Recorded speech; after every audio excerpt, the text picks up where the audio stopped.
Welcome to the Clipper channel. In today's video, I'll show you how to turn off Microsoft Teams camera and microphone during a meeting.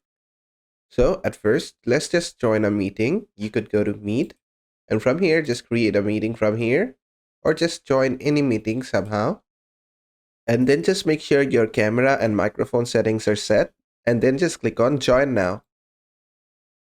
And after you have done that, what you can do is from here on top, if you see a cross or a sign that is striking through the camera, that means your camera is turned off.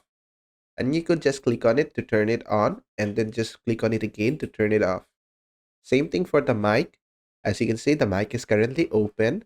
But if you want to close the mic, just click on it and it will close the mic. And if you want to open it, just click on it again and it will open the mic.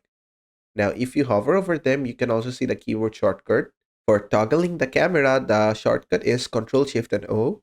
And for the mic, it is Ctrl Shift and Aim. If you click this combination of keys during your meeting, your microphone or camera will be unmuted and muted again. And basically that is it. And that is how to turn off camera and microphone during Microsoft Teams meetings.